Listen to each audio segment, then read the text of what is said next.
Aqui. Vocês estão vendo minha tela? Tudo tranquilo? A gente vai dar prosseguimento à correção do capítulo sobre meio ambiente, né? Fizemos a número 1. Agora a gente vai começar a partida 2. O processo de desertificação é definido como a degradação ambiental e socioambiental, particularmente nas zonas áridas, semiáridas e subúmidas, resultante de vários fatores, né, e vetores, incluindo as variações e alterações climáticas e as atividades humanas. Gente, o que acontece, tá? Vamos aproveitar aqui essa temática para chamar atenção para um ponto que eu falei para vocês ao longo das teorias, né, que eu dei ao longo dos vídeos, né? O que acontece? A questão está chamando a atenção para um processo de desertificação, né? Deixa eu marcar aqui, ó, a desertificação, que é um processo natural, mas que ele é agravado, né, pela ação antrópica, né? Como, por exemplo, a questão do desmatamento, a questão da degradação ambiental, tudo isso vai levando ao agravamento desse problema, tá? O que acontece? Pegando aqui o gancho da questão, eu quero que vocês não confundam, isso é muito comum, tá? Isso é muito comum de acontecer, que desertificação é diferente de arenização, tá? Deixar abreviado aqui, tá bom? O que acontece? Esse fenômeno da desertificação, ele é típico, né, de regiões de clima, né, como a questão está destacando aí, de clima semiárido, de clima árido, né, de clima semidesértico, de clima desértico, de clima subúmido, tá bom? Então ele é típico dessas áreas. Então quando a gente fala sobre essa questão aqui no Brasil, a gente pensa, né, primeiramente na região da Caatinga, né? Quando a gente fala de arenização, que é a concentração desses bolsões, né, de areia, a formação de grandes bolsões de areia, embora a gente possa entender que nós tenhamos semelhanças em relação ao processo, tá? A gente também tem particularidades, e principalmente no que se refere ao tipo, né, de ocorrência. Enquanto a desertificação se dá em áreas áridas, semiáridas e áridas, né, áridas, semiáridas e subúmidas, né? A arenização... Ih, escrevi errado aqui, deixa eu aproveitar para apagar aqui. Arar. Vou botar aqui de novo. Processo da arenização, tá? Ela acontece em áreas de clima úmido, tá bom? De clima úmido. Então, uma grande diferença. Então, preste atenção, tá? Muitas questões buscam, né, levá-los ao equívoco, levá-los ao erro, né? Levá-los a confundir, né, esses aspectos. E quando a gente fala sobre essa questão, a gente pensa no sul do Brasil, né? Aqui a gente está se referindo, né, como exemplo, a região da Caatinga, tá? Sertão nordestino, domínio da Caatinga, um dos grandes, né, problemas desse domínio. E aqui, quando a gente fala do sul do Brasil, vamos pegar como exemplo aqui o domínio das pradarias, o domínio dos pampas, né, dos campos sulinos. Uma das grandes problemáticas, né, é justamente a arenização, fruto de um processo de degradação. Deixa eu apagar aqui de novo. Fruto de um processo de degradação, fruto de um processo de desmatamento, né? Que ambos as problemáticas, o que nós vamos ter? Nós vamos ter um processo de perda de fertilidade, né, dos solos, né, e consequente redução aí da biodiversidade, tá?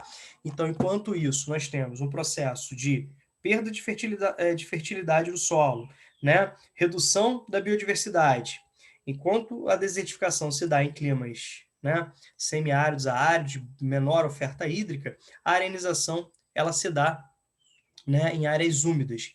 Então, já posicionamos o destaque aí, tá legal? Certo? Então, vamos lá. Deixa eu apagar aqui. Vamos ver aqui a questão. Questão da FUVEST. Dentre as medidas mais adequadas para a mitigação, ou seja, a redução, né, a diminuição desse processo, dos efeitos da desertificação encontram-se, né, construção de rodovias que permitam as populações mais diretamente atingidas pela seca se deslocarem diariamente pelas áreas mais úmidas. Então, a construção de rodovias não vai resolver o problema, mais interação, né? Maior agressividade, né? A degradação ambiental. tem nada a ver aí a questão A, né? O uso das áreas, né, de meia encosta como alternativa à expansão das áreas de produção de culturas temporárias e lavouras permanentes também está fora aí, né? O plantio de espécies exóticas, na verdade, é um reflorestamento, mas de espécies nativas, não espécies, né, estranhas àquele ambiente, tá bom? A preservação, beleza, né? A recuperação, então a gente tem aqui ó, o processo de reflorestamento e reabilitação de terras parcial totalmente degradadas, com a reposição de espécies nativas, né? Espécies típicas da região. Tudo bem? Então, um dos grandes problemas é a agressão humana, a degradação humana, entre elas o desmatamento. Então, uma das formas de você minimizar tanto a arenização do solo como, né, o processo de desertificação, é um processo natural de perda de umidade, né, do solo, é a questão do reflorestamento, mas com espécies nativas e não exóticas, tá bom? Então nós temos os programas de incentivo para a instalação de fossas sépticas, que dispensam a implantação de sistemas de saneamento básico. Também tá fora, não tem nada a ver com a questão aí, tá bom? Certo? Alguma dúvida? Tudo certinho? Tudo no esquema? Então vamos seguir aqui, ó. Questão de número 3. A figura a seguir ilustra as principais fontes de emissões mundiais de gás carbônico relacionadas a nossas compras domésticas, tá? Então, ó, não pode esquecer que está fazendo relação com as nossas compras, né, para casa. E a gente precisa fazer essa relação, tá bom? O Brasil é um dos países mais sujos do mundo. Em 2013, né, nós tivemos essa mudança aí, que até então eram justamente as queimadas, os desmatamentos, né, que eram os principais responsáveis pelas maiores emissões de gases, né, no Brasil, gases poluentes. Hoje é a queima de combustíveis fósseis, né?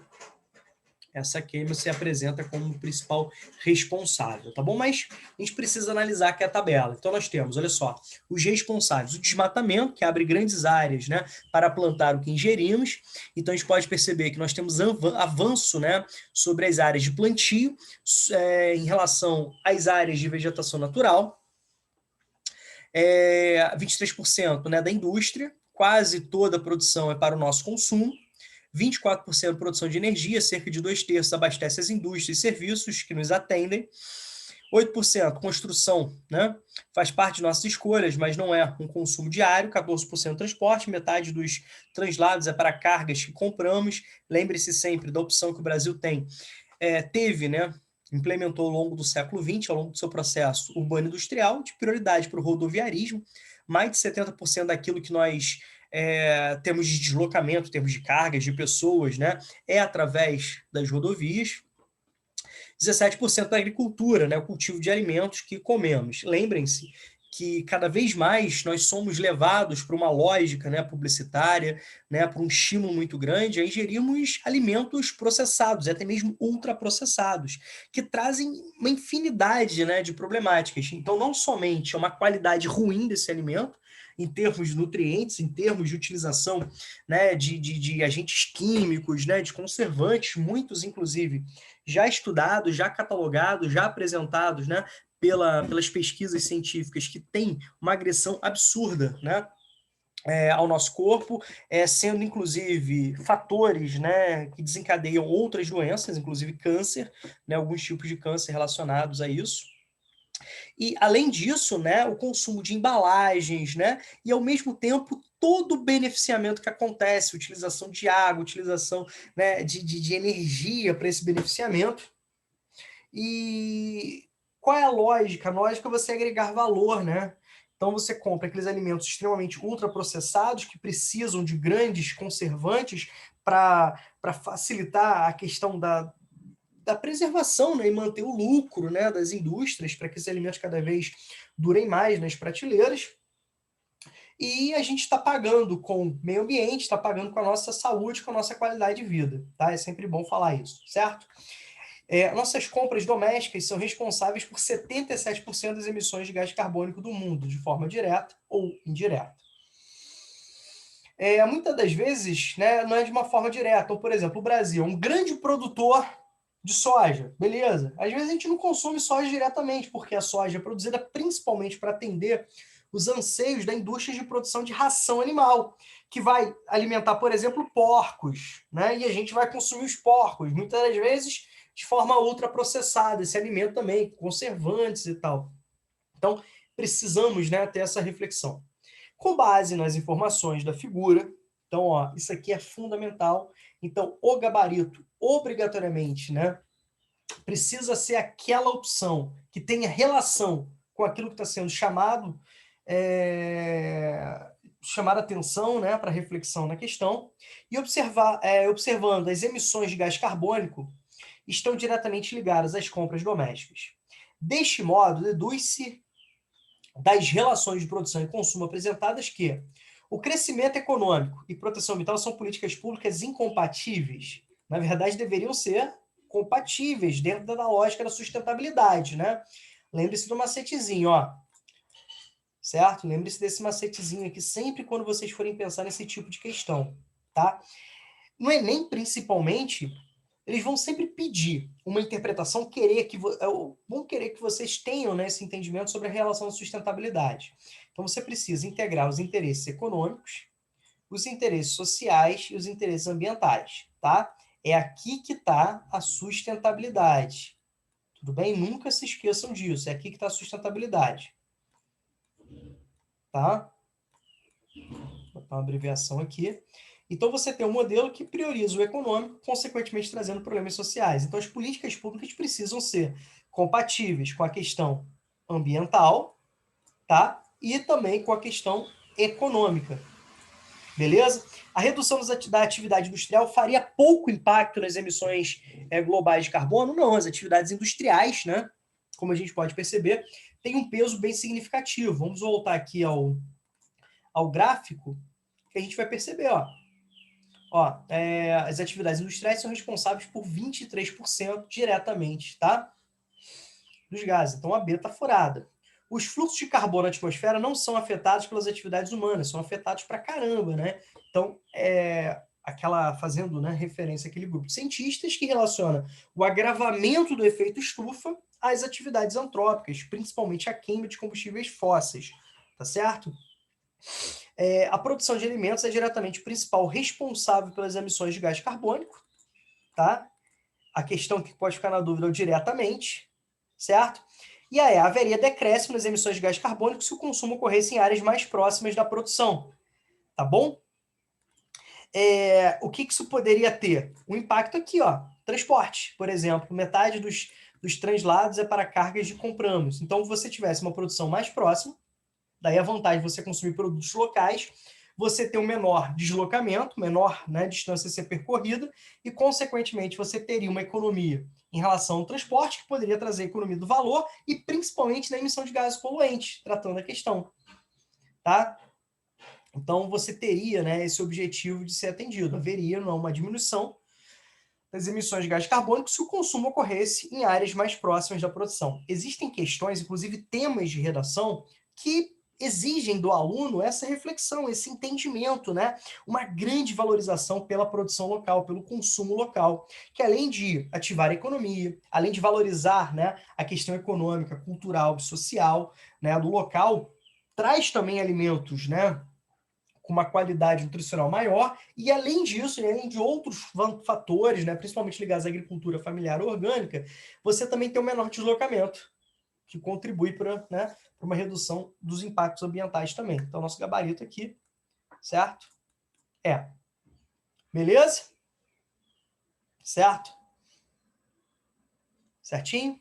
Então, quando a gente fala da produção de alimentos, a gente pensa todo o beneficiamento, todo o transporte, né, toda a energia gasta para isso, e não somente, né, assim, pegando o conceito de água virtual, né, tudo tem água, né, então, por exemplo, você pega, né, 1 quilo de carne bovina, tem mais de 20 mil litros de água, né, você pega uma camisa, tem mais de 10 mil litros de água, uma camisa de algodão tem mais de 10 mil litros de água, toda a água necessária, né, utilizada por todo o processo, todas as etapas produtivas.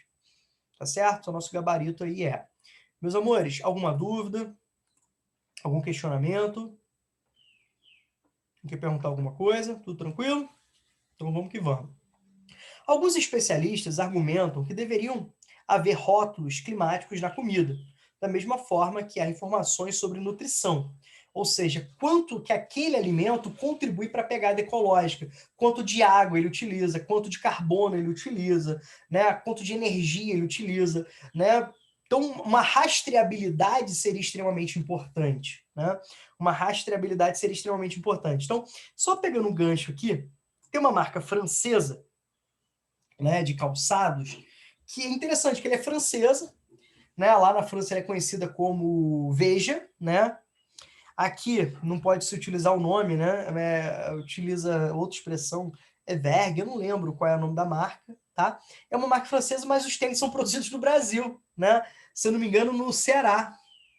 E eles estão apostando em muito, né, num aspecto vegano, ou seja, é um tênis que não utiliza nada animal, que tem uma valorização do trabalho, ou seja, condições dignas de trabalho, utiliza, por exemplo, a borracha da Amazônia, óleo de banana, né, na sua composição, produtos reciclados, então tá nessa tocada aí. Então, esse tênis, né, ele apresenta vantagens em termos de menor impacto social e ambiental, certo? Então ele não apresenta nada de animal e nada de petróleo. Olha só que loucura, né? Que interessante isso. Algumas marcas como a Adidas, elas já passam, né, a fazer uma publicidade, alguns tênis que são uma parcela, né, dos materiais é fruto de reciclagem, então, mas esse tênis aí, ele já é um tênis vegano. Obviamente que eles querem um nicho de mercado, né? Eles querem um nicho de mercado. Mas daqui a pouco vai ser a tendência, né? Vai ser a tendência mundial, né? As pessoas cada vez mais estão com maior consciência, né? Estão reduzindo mais seus gastos, estão repensando mais, estão rejeitando mais, né? Então, isso seria mais um ponto, né? Você apresentar nas embalagens informações, né? Os processos, né? E a rastreabilidade é muito importante. Em teoria, os rótulos poderiam ajudar os consumidores a escolher produtos de baixo impacto ambiental e dariam aos agricultores e produtores mais incentivos para mudarem seus produtos, né? Trazendo, consequentemente, vantagens aí inúmeras, tá? Beleza.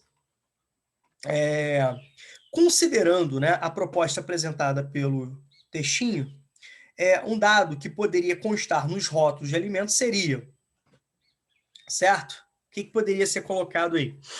Quando a gente fala de fluvial é rio, plu é chuva, estrutura fundiária é a concentração, né, fundiária, né, a maior ou menor concentração fundiária, o código florestal, a pegada de carbono e a diversidade ecológica. Quando a gente fala de pegada, né, ambiental, é justamente as marcas deixadas pelo homem, né? Então a gente fala sobre a pegada hídrica, a pegada, né, florestal, a pegada de carbono, ou seja, quanto de carbono foi liberado pelo processo produtivo, pelo processo de plantio, pelo processo de transformação, pelo processo, né, de transporte. Então, poderia se criar um selo de pegada de carbono. Só para a gente fazer uma relação, a gente vai comprar um eletrodoméstico, você tem um selo lá, né? Se aquele equipamento ele consome mais energia, se consome menos energia, se ele é um equipamento A, B, C, naquela escala, né? Você vai comprar um carro, a mesma coisa. Esse carro se enquadra em qual, né? Em qual letra, em qual conceito, em qual grau, né, de consumo? Ele é mais econômico, ele é menos econômico, então os alimentos poderiam custar, por exemplo, segundo essa tendência aqui, da questão a pegada de carbono, né, que teria contribuições muito importantes para minimizar o agravamento do efeito estufa, consequentemente, né, ter uma interferência positiva sobre o aumento das médias térmicas do planeta e diretamente, né, óbvio, com as problemáticas ligadas a isso, como minimizar a elevação do nível médio dos oceanos pelo menor derretimento das calotas polares, das geleiras, né, mudando menos, né, contribuindo menos para a alteração do macroclima. Cara, as mortes das abelhas, né, a elevação do nível dos oceanos, os problemas ambientais, assim, climáticos, né, do macroclima, estão trazendo condições, assim, desafios que podem, né, ser cruciais para a vida da população do planeta. E, obviamente, a população pobre é que sofre mais, né? Nesses aspectos, vão ser os primeiros a faltar água, faltar comida, faltar isso, faltar aquilo, tá certo? Então a pegada de carbono seria assim importante. Existem propostas, né, em cima disso. Existem barreiras, né, nos países, como por exemplo na União Europeia, que exige-se cada vez mais a origem desse produto. Então, por exemplo, um produto para entrar, né, tem barreiras sanitárias, tem regras sanitárias muito mais elevadas, mas também eles estão preocupados com o selo verde, estão preocupados com a origem daquela matéria-prima, estão preocupados, né, com aquilo que podem ser tratados. Então, por exemplo, determinados defensivos não entram, né, produtos que tenham esse determinados defensivos não entram, e é sempre bom lembrar, né, que nos últimos anos aí, nos últimos